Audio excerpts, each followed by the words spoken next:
Hello friends. మార్తల్ నుంచి ఆహ్, Seabird బస్‌లో బుక్ చేసుకున్నాము. బట్ మార్తల్ నుంచి ఆనందరావు సర్కిల్ వరకు వ్యాన్‌లో వ్యాన్ పికప్ చేసుకొని వ్యాన్‌లో వెళ్ళాము. టోటల్ 5 ఫ్యామిలీస్ వెళ్ళాము ఈ ట్రిప్‌కి. సో, ఆనందరావు సర్కిల్ నుంచి మేము వ్యాన్ నుంచి బస్సుకు చేంజ్ అయ్యాము. సో, బస్సు చాలా బాగుంది చెప్పాలంటే.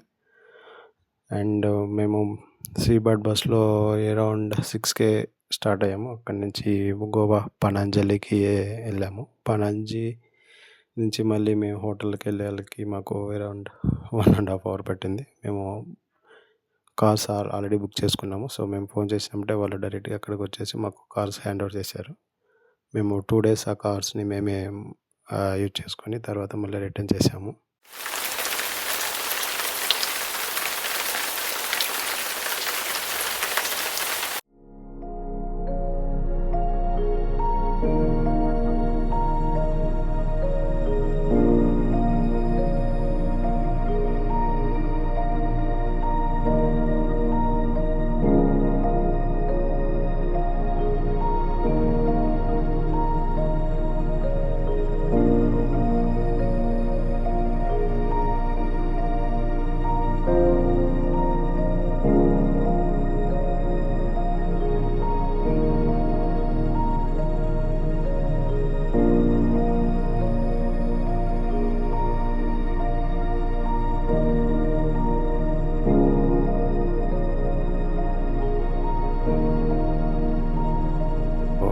అలానే వెళ్తూ అరౌండ్ 9:30కి మేము ఎగ్జాక్ట్ రీచ్ అయ్యాము పనాంజీ. గోవా పనాంజీకి రీచ్ అయ్యాము. So, you can see the view. So, మేము వెళ్ళినంతసేపు స్మాల్ డ్రిజ్లింగ్ లాగా రెయిన్ పడుతూనే ఉంది. తర్వాత మేము పనాంజీకి వెళ్ళాక మేము ఆల్రెడీ క్యాబ్స్ బుక్ చేసుకున్నాము. 2 క్యాబ్స్ 7 సీటర్స్. సో, అవి మేము వెళ్ళినప్పుడు రీచ్ అయినప్పుడు వాళ్ళే మాకు అక్కడికి వచ్చి మాకు కార్స్ ఇచ్చేసేసారు. తర్వాత మేము 1½ అవర్ తర్వాత మేము బుక్ చేసిన రూమ్కి వెళ్ళాము. ఆ నుంచి జస్ట్ అది నియర్ బై బీచ్ ఉంటే సో అక్కడికి వెళ్ళాము. కొంచెం అక్కడ పిల్లలతో ఎంజాయ్ చేసి తర్వాత అలానే ఆ రోజు ఒక 2 బీచెస్ ఫస్ట్ డే ఒక 2 బీచెస్కి వెళ్ళి ఫుల్ ఎంజాయ్ చేసాము.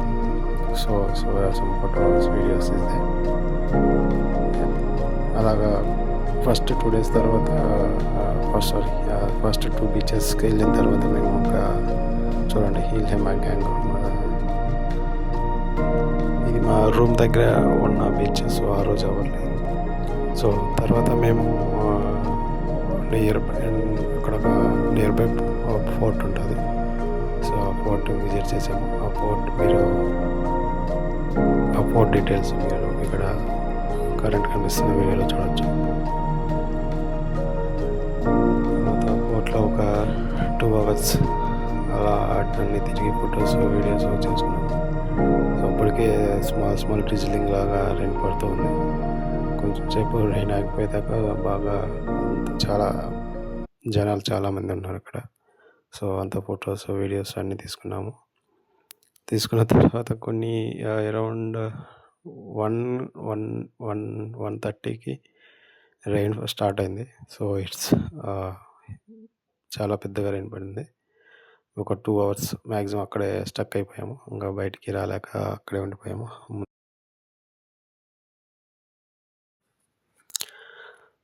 తర్వాత మేము డాల్ఫిన్ రైడ్కి వెళ్ళాము. ఇది లాస్ట్ రోజు మేము టోటల్ 3 డేస్ ఉన్నాము.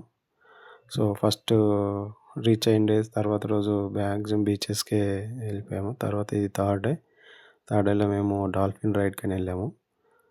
ఆ రైడ్కి అరౌండ్ 400 ఆర్ 490 సంథింగ్ టికెట్స్ తీసుకొని ఇది sea water but back water. So waves అయితే చాలా ఫుల్ ఉన్నాయి. బట్ చాలా ఎగ్జైట్గా ఉంది పిల్లలకి. ఇది మస్ట్ విజిట్ అని చెప్పొచ్చు. ఇది ఖచ్చితంగా ఒకసారైనా ట్రై చేయాలి చిన్నపిల్లలతోటి. అంటే మరీ చిన్న పిల్లలతో కాకుండా కొంచెం ఏజ్ ఉన్న వాళ్ళతోటి ఒక అండర్‌స్టాండింగ్ అయితే చాలా ఈజీగా ఉంటది. మీరు చూడండి ఈ బోట్ ఎట్లా జంప్స్ చేస్తూ ఉందో. అలానే చాలా బోట్స్ ఉన్నాయి. సో, మేము మా 5 ఫ్యామిలీస్ కంప్లీట్‌గా ఒక బోట్ బుక్ చేసుకున్నాము. బోట్ అంటే మాకున్న 5 ఫ్యామిలీస్‌కి ఒక బోట్ సరిపోయింది. సో, మేమందరం ఒకే బోట్‌లో వెళ్ళాము. సో, డాల్ఫిన్స్ తీసుకెళ్లారు. బట్ చాలా దూరమే తీసుకెళ్లారు. కానీ మాకు డాల్ఫిన్స్ అయితే ఏం కనలేదు. బట్ బోట్ ఎక్స్‌పీరియన్స్ అయితే సూపర్‌గా ఉందని చెప్పాలి. సో, ఖచ్చితంగా ఇదైతే ట్రై చేయాలి ఎవరైనా అని నేను చెప్పగలను. ఖచ్చితంగా ఇది ట్రై చేస్తే చాలా ఎక్సైట్‌మెంట్‌గా ఉంటది కిడ్స్‌కి. అరౌండ్ 4+5 ఇయర్స్ అబోవ్ పిల్లలుంటే అయితే చాలా మంచిగా ఎంజాయ్ చేస్తారు. చూడండి బోట్స్ ఒక్కో చోట బోట్స్ అన్నీ వాటర్ లోపలికి వెళ్ళిపోయాయనిపిస్తది. బట్ స్టిల్ ఆ వేవ్స్ వల్ల జంప్ జంప్ చేస్తూ చాలా చాలా బాగుంది. ఓకే. సో, తర్వాత పోర్ట్‌కెళ్ళి మా బోట్ రైడ్ చేసినప్పుడు మాకు కొన్ని వ్యూ పాయింట్స్ చూపించాడు. ఆ వ్యూ పాయింట్స్ ఈ వీడియోలో వస్తాయి.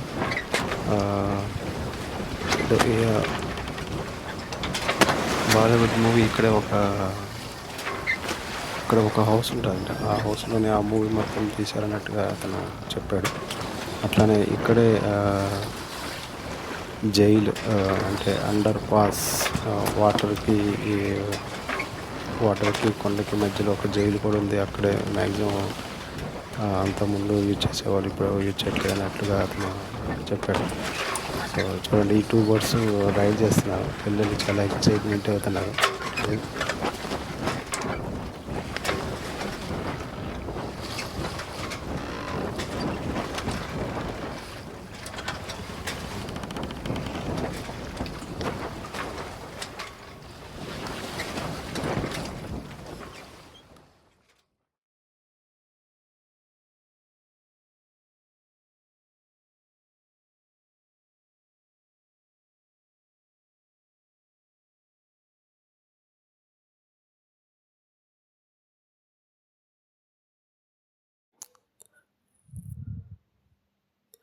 మీరు చూడొచ్చు. ఇందాక చెప్పాను కదా! నేను ఒక మూవీ తీశారని. సో, ఆ మూవీ చూసింది ఈ వీడియోలో చూడొచ్చు. సో, తర్వాత అక్కడే పోర్ట్, జైలు ఉన్నవి. తర్వాత అట్లానే ఒక 30 మినిట్స్ అలానే సీ వాటర్‌లో తిప్పాక డాల్ఫిన్స్ కనిపించలేదని మేము ఇంకా రిటర్న్ అయిపోయాము. రిటర్న్ అయిపోయి బ్యాక్ వచ్చేసాము. సో, ఈ రైడ్ మటుకు కిడ్స్ అయితే చాలా ఎంజాయ్ చేస్తారు. ఖచ్చితంగా ఇది వెళ్ళమని నేనైతే రికమెండ్ చేస్తాను. ఎవరైనా గోవా వెళ్తుంటే పిల్లలతో వెళ్తుంటే ఎస్పెషల్లీ. సో, కొన్ని గోవా వీడియోస్ ఇంకా మీరు చూడొచ్చు వీడియోలో. అవి సో, కొన్ని రెడ్ ఫ్లాగ్స్ ఉన్నాయి కదా! అక్కడ వాళ్ళు ఏం చేస్తున్నారు, ఆ రెడ్ ఫ్లాగ్స్ ఉన్న కాడ ప్రతి ఒక్క బీచ్‌లో గైడ్స్ ఉన్నారు. గైడ్ లోపలికి వెళ్ళొద్దు, అక్కడికి ఒక పాయింట్ దగ్గరికి వెళ్ళినప్పుడు వాళ్ళు విజిలేసి వెనకరమ్మన్నట్టు చెప్తున్నారు. సో, అట్లానే ఒక 4, 5 బీచెస్ మేము తిరిగాము టోటల్. వన్ డే బిగ్ డాడీకి వెళ్ళాము. బట్ ఆ రోజు ఎందుకు బిగ్ డాడీ క్లోజ్ అయ్యి మేము వేరే క్యాసినోకి వేరే దానికి వెళ్ళాము. ఓకే. సో, క్యాసినోలో కొన్ని లేడీస్‌కి ఫ్రీగా టోకెన్స్ వచ్చాయి. ఆ టోకెన్స్‌తో కొంతమంది మేమే ఒక 3K గెలుచుకున్నాము. కొంతమంది వాళ్ళకి ఇచ్చిన టోకెన్స్ అన్నీ అయిపోయాయి. సో, ఆ తర్వాత ఒక 2-3 అవర్స్ క్యాసినోలో స్పెండ్ చేసేసి వచ్చేసాము. బట్ కిడ్స్‌కి అయితే 18+ ఇయర్స్ అయితే నాలో ఉంది. వాళ్ళ కిడ్స్‌ని మేము రూమ్‌లోనే ఉంచి అంటే ఒక ఇద్దరం 1 ఫ్యామిలీస్ రూమ్‌లో నుండి వాళ్ళ కిడ్స్ కేర్ చేసుకోమని మేము కొంతమందిమే వెళ్ళాము. సో, తర్వాత ఇది ఫైనల్‌గా ఎండ్ చేస్తున్నాను వీడియోని. ఓకే. సో, ఇఫ్ ఏమన్నా డీటెయిల్స్ కావాలంటే మెసేజ్ చేయొచ్చు. సో, మేమైతే విజిట్ చేసిన బీచెస్, మేము విజిట్ చేసిన ప్లేసెస్ చెప్తాను. So, thank you. Subscribe, like, share and subscribe. Thank you.